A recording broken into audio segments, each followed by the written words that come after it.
اور جن لوگوں نے مدد کی اب ظاہر ہے وہ اس کے اوپر کوئی مسئلہ آئیں گے جس میں خواجہ آصف اپنا بندہ بچانے کی کوشش کر رہا ہے. اب دیکھیں اس کی میں اگر آپ کو تفصیل بتاؤں تو آپ نے سنا ہوگا نا اللہ لٹھ نہیں مارتا مت مارتا. خواجہ آصف کی مت ماری گی. اس نے اسٹیبلشمنٹ کے بارے میں بیوروکریسی کے نام پر ایک الزام لگایا جو درست ہے اور ٹویٹ کی. یہ رات کے ایک مخصوص پیر میں مخصوص حالت میں سچی باتیں کر جاتا ہے. باقاعدہ پلاننگ کے ساتھ جو ٹویٹ کی گئی کہ بیوروکریسی کے بڑے بڑے نام اس وقت ہزاروں ارب پرتگال شفٹ کر رہے ہیں, منی لانڈرنگ کر رہے ہیں, پاکستان کی سرمایہ کاری کا پیسہ یہاں سے لوٹ کے لے کے جا رہی ہے. یہ اپنی صفائی دے رہا تھا SIFC کی. میں آپ کو بتاتا ہوں تفصیل. اب فیلڈ مارشل کو سے طنز یا ٹچی بھی لگا دی کہ سرمایہ کاری یہاں کون کرے گا, یہاں سے تو سارے بھاگ رہے ہیں. اب پرتگال میں منی لانڈرنگ کا پاکستانیوں کا لوٹا ہوا پیسہ شفٹ ہو رہی ہے, بات درست ہے. اس کی وجہ دیکھیں کہ یورپ کا ایک ایسا ملک ہے, ایک تو یورپی یونین کا حصہ بھی ہے, پھر دبئی کی طرح انہوں نے بھی گولڈن ویزا ٹائپ اسکیمیں شروع کی ہوئی ہیں وہاں کی معیشت بڑھانے کے لیے, پرتگال کی جیسے دبئی میں, اور یہاں تاکہ باقی ممالک سے جو لوٹ کے حرام کی دولت لے کے جانے وہ لے آئے یہاں پہ. جہاں جو پہلے لے کے جا رہے تھے وہ پکڑے جا رہے تھے, پاناما لیکس میں, پنڈورا لیکس میں, دبئی لیکس میں, وکی لیکس میں.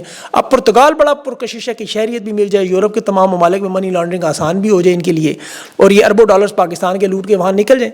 اب اس میں بڑے بڑے نام اسٹیبلشمنٹ کے, بڑے بڑے بیوروکریسی کے, نون لیگ کے اہم سیاستدانوں کے. اب آپ سوچتے ہیں پیسہ کہاں سے ہے. یہ جو 3 سال میں خان کی حکومت گرائی گئی, اس کے بعد 3000 ارب کی ایک کرپشن جس میں گندم, چینی, انڈیپینڈنٹ پاور پرووائڈرز, نون لیگ کے سارے منصوبے, ستھرا پنجاب وغیرہ, یہ چونکہ حرام خوری سے باز نہیں آ سکتے, ہر منصوبے میں کک بیک سکینڈلز آپ کو پتہ ہے, اور جس طرح جنرل ریٹائرمنٹ کے بھاگ جاتے ہیں, بیوروکریسی بھاگ جاتے ہیں, تو انہیں پتہ ہے اب نون لیگ اور پیپلز پارٹی کو جو حالات ہے اس وقت کہ عوام میں تو ان کی پاپولیرٹی نہیں ہے. سیاستدان تو دیکھیں اپنی اگلے مستقبل کو دیکھتے ہیں, انہیں پتہ ہے الیکشن والا معاملہ تو جیتنے والا ختم ہو چکا ہے, تو انہیں خوف بھی سب سے بڑا ہے کہ خان کی حکومت واپس نہ آ جائے. خود وہ جاوید لطیف نے اقرار کیا کہ اسٹیبلشمنٹ ہمیں دھمکیاں دیتے ہیں, کھولیں اڈیالہ جیل کے دروازے تو ہم لیٹ جاتے ہیں. تو اس پورے مرحلے میں یہ نون لیگ کی جو کھینچا تانی شروع ہوئی, خواجہ آصف چونکہ نواز شریف کا بڑا قریبی بھانڈ ہے, معاف کیجیے گا ساتھی ہے, اب نواز شریف ظاہر ہے اس کے استعفے کو روکنا چاہتا ہے, رکاوٹ ہے. اب شہباز شریف چونکہ براہ راست اسٹیبلشمنٹ کا آپ کو پتہ ہے ٹٹو مطلب اردلی ہیں, تو اس لیے اس ساری صورتحال میں اب مریم نواز صاحبہ جو ہے وہ پہلے انہوں نے شروع کروائی ہے ساری انکوائری, اور اب وہ چچا باؤ جی کے درمیان پھنسی ہوئی ہیں. انہوں نے جو حکومت اس وقت کوشش یہ ہے اسٹیبلشمنٹ کی زمین پہلے نرم کریں. یہ پہلے وہ ہموار کرتے ہیں نا, آپ کو پتا فصل سے پہلے یہ وہ والا معاملہ ہے. 500 کیسز بنانے ہیں, 3500 ارب کی کرپشن ہے. خان کی حکومت گرانے کے بعد بنا ہوا مال, اور پیسہ چوری کا واپس نہیں آتا. نون لیگ پیپلز پارٹی تو سوال ہی نہیں پیدا ہوتا. منی لانڈرنگ کے پیسے آپ کو پتہ ہے پہلے ہی باہر بھیج دیتے ہیں, یہ پروجیکٹس لگائے اسی لیے جاتے ہیں. اسٹیبلشمنٹ کی کوشش ہے پیسہ واپس آ جائے. اب جو معاملہ انہوں نے چھیڑا ہے دیکھیں SIFC کا, فیلڈ مارشل 50 سال کی آپ کو پتہ ہے پاکستان کی سرمایہ کاری ناکام ہو چکی ہے, یہ ان کا منصوبہ تھا. اب وہ کہتے ہیں جی کہ ہمارے لگائے ہوئے منصوبے, بلکہ پرانے منصوبے جو 6-8 سال سے پاکستان میں چل رہے ہیں پہلے سے, 300-600 ملین ڈالر کے, اس پہ بھی سرمایہ کاری روکی کہ نون لیگ کے لوگ اور پیپلز پارٹی کے لوگ کمیشن اور کک بیکس مانگتے ہیں. اب انہوں نے اپنے بڑے صحافیوں کے ذریعے یہ پھر بڑی 2 لسٹیں جاری کروا دی, کیونکہ اللہ کا اصول ہے آپ کو پتہ ہے بٹوارے کے مال پہ ڈاکو ڈفر الائنس نے لڑنا ہی تھا.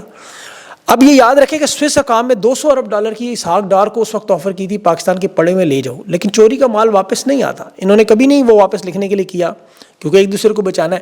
اب یہاں پر اب ایک دوسرے کے خلاف سیدھے ہو چکے ہیں. ابھی تو جو پنجاب کے منصوبے جب کھلیں گے, یہ ٹریم کے منصوبے اور یہ ستھرا پنجاب, یہ آپ دیکھیے گا اس میں کیا کیا مال نکلتا ہے. یہ اس وقت براہ راست میچ جو ہے وہ خواجہ آصف اور DG لیول پہ پھنسا ہوا ہے, حالانکہ وہ ملازم ہیں ان کے, مدن کے نیچے کام کرتے ہیں.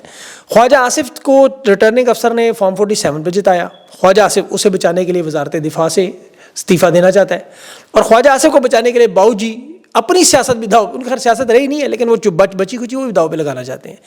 اور وہاں سے خواجہ آصف ایڈیشنل ڈپٹی کمشنر کے معاملے سے یہ سارا معاملہ جڑا ہوا ہے, اور اس میں مریم نواز بھی شامل, اور بڑا گند انہوں نے مچا دیا آپس میں. بچے اس دفعہ بچے اگلے میں نہیں بچیں گے, یقین کریں. خواجہ آصف تردید کر رہے ہیں ان باتوں کی, لیکن تردید ہمیشہ انہی باتوں کی تھی جس میں کچھ ہوتا ہے.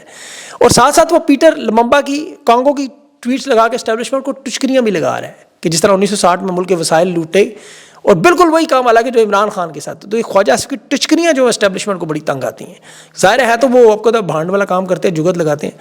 اب نون لیگ کے لیکن پرانی گیم بھی یاد رکھے, 40 سال سے چونکہ اسٹیبلشمنٹ کے فرنٹ مین رہے ہیں, یہ بیانیاں بنانے کی کوشش کرتے ہیں کہ ہمیں کوئی اینٹی اسٹیبلشمنٹ کچھ تو ملے تاکہ ہم کچھ تو چلائیں. انہیں اب پتہ چل چکا ہے کہ 27ویں ترمیم میں فیلڈ مارشل اگر خود صدر بنے تو پھر محسن نقوی وزیر اعظم ہوگا. اسرائیل کو جو تسلیم کرنے کا جو ڈرامہ ہوگا وقتی, اور پھر جس طرح مشرف نے, ضیاء نے, ایوب خان نے, سب نے آ کے ایک بے رحم احتساب کا نعرہ لگایا, انہی لوگوں کو جیل میں ڈالا, اور اپنی پاکستان سے محبت, ایماندار ہونے کا ثبوت, اور ساری ناکامیاں ان کے اوپر ڈالنا, سارا ملبہ ان کے اوپر, قربانی کا بکرا.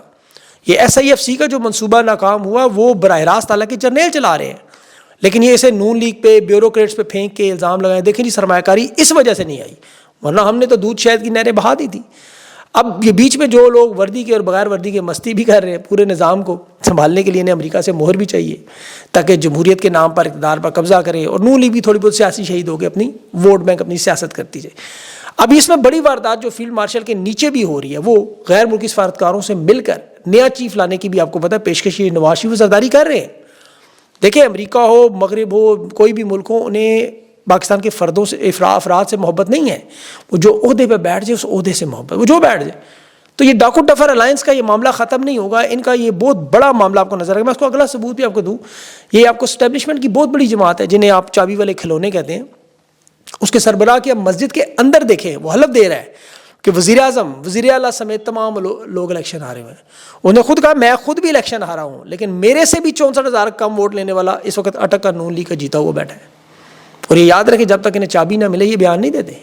اس حکومت کو ناجائز قرار دینے کی یہ باقاعدہ پورا ایک پلان، پوری ایک زمین ہموار کی جا رہی ہے کہ 27ویں ترمیم کو جو نہیں مانیں گے اسے بھگتنا پڑے گا، اور اس میں نون لیگ کے لوگ شامل ہیں. کہ جب زمین نیچے سے کھینچتی ہے تو پھر ایسے کھینچتی ہے. آپ دیکھ لیں ملک ریاض کے ساتھ نے کیا کیا کہ جی اربوں روپیہ یہ غیر قانونی، حالانکہ وہ انہی کے پیسے سارے.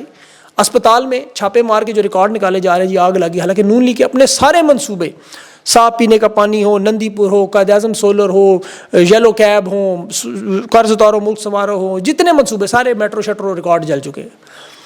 ان حالات میں اب تحریک انصاف کے پاس تو دیکھیں جس طرح اوورسیز پاکستانی بڑھ چڑھ کر حصہ لے رہے ہیں، تحریک چلا رہے ہیں، پاکستانی چلا رہے ہیں، خوف کے بت واقعی توڑے ہوئے ہیں. پیرس میں بڑا شاندار جلسہ ہوا، پاکستان میں جو آپ نے دیکھا 5 اگست، اب 14 اگست کے حوالے سے تنظیمی سطح پر ان کے معاملات ٹھیک جا رہے ہیں.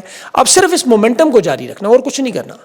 عمران خان کے جو پیغامات اڈیالہ جیل سے آ رہے ہیں انہوں منوان اسی طرح امپلیمنٹ کریں، احتجاج کے معاملے کو کم نہ کریں، کیونکہ خان کو یہ بات پتہ ہے اور سب کو پتہ ہے کہ عوام اس سسٹم سے بیزار ہے، اور جب عوام کے اس سسٹم سے بیزار ہو جائے تو وہ نظام اور ملک نہیں چلتے، یہ سب جانتے ہیں. اور پھر عمران خان تو ڈٹ کے کھڑا ہے. بشرا بی بی کی آج کا بیان آپ دیکھیں، انہوں نے کہا جو حافظ صاحب اگر قرآن مجید حفظ کرنے کے ساتھ ساتھ قرآن مجید کو اگر اچھی طرح پڑھ کر سمجھ بھی لیتے تو عورتوں سے نہ لڑتے کم از کم. تحریک انصاف کی قیادت میں تو ابھی جو تھوڑے بہت مفاہمت والے لوگ بیٹھے ہوئے ہیں ابھی بھی وہ راستہ ڈھونڈنے کی کوشش کرتے رہتے ہیں مذاکرات کی طرف. انہیں اسمبلیوں میں رہنے کا بڑا شوق ہے، سسٹم میں رہنے کا بڑا شوق ہے. برسوگور نے کہا کہ ہم عمران خان سے بات کریں گے جی ہمیں یہ انتخابات کے متعلق اور ہمیں اسمبلیوں میں ہی رہنا چاہیے. میرا نہیں خیال کہ اس میں، خیر اس میں لوگوں کی مختلف رائے ہے، کچھ لوگ کہتے ہیں رہنا چاہیے، کچھ کہتے ہیں الیکشن نہیں لڑنا چاہیے، اور ہر ایک اپنی اپنی رائے ہے. خان کا موقف مختلف ہے. ابھی جو حلقہ 129 میں این اے 129 میں الیکشن ہے حماد اظہر کے والد کی سیٹ پہ، اس پہ اویس انجم، حماد اظہر کے کاغذات تحریک انصاف جمع ہوئے ہیں. نون لیگ کے رانا مشہود نے، حافظ میاں نعمان نے جمع کروائے. پیپلز پارٹی سے حبیب جالب کی بیٹی کو ووٹ دیا گیا ٹکٹ. اب یہاں خان کا حکم کیا آتا ہے وہ تو ظاہر ہے پتہ چلے گا. میرے خیال میں انہیں حصہ نہیں بننا چاہیے اسمبلیوں کے، حصے میں کوئی فائدہ نہیں. اسمبلیوں کے آپ نے دیکھ لیا کیا کردار ہے، کیا معاملات ہیں، نائلیاں سزائیں اٹھانا، وہاں سے کوئی قانون سازی نہیں روک سکے، سسٹم کا حصہ بن کے اسے بلکہ مضبوط کر دے رہے.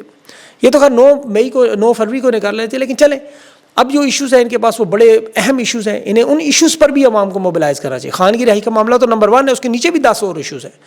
وہ پاکستان کی عوام کے بڑے بڑے اہم مسائل ہیں جس میں عام آدمی اس وقت کچلا جا رہا ہے. نقصان تو پاکستان کی عوام کا ہے. 6 مہینوں میں 3.5 لاکھ پاکستانی ملک چھوڑ کے چلے گئے ہیں، 50,000 مہینے کی ہو سے. اب یہ تو چلے پھر کسی طرح چلے کہ جو نہیں جا سکتے وہ کدھر جائیں.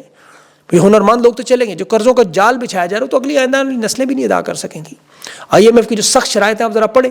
ابھی تو جو دوسری قسط کا معاہدہ ہے اس کی 4 شقیں پوری نہیں، ہدف نہیں پورے کر سکتے. اتنا کچھ ہونے کے باوجود اتنی طاقت، تو ذرا سوچیں کیا حالات ہوں گے. اب جہاں اسٹیبلشمنٹ کا ذکر ہو، حکومت کا ہو، تو منافقین صحافیوں کو بھی ہونا چاہیے لازمی. ہر دور میں اس گھٹیا نظام کو تقویت دینے والے، وکٹ کے دونوں جانب کھیلنے والے. وہ ایک بغض عمران میں مبتلا ہے، سرعام. وہ کہہ رہا تھا جی یوم پاکستان پہ ابھی 14 اگست کے عوام نکلے گی، تحریک انصاف کی جی ہماری ریلی ہیں. حالانکہ اسے پتہ ہے کہ پورے پاکستان میں سوائے تحریک انصاف کے کوئی جماعت موجود نہیں.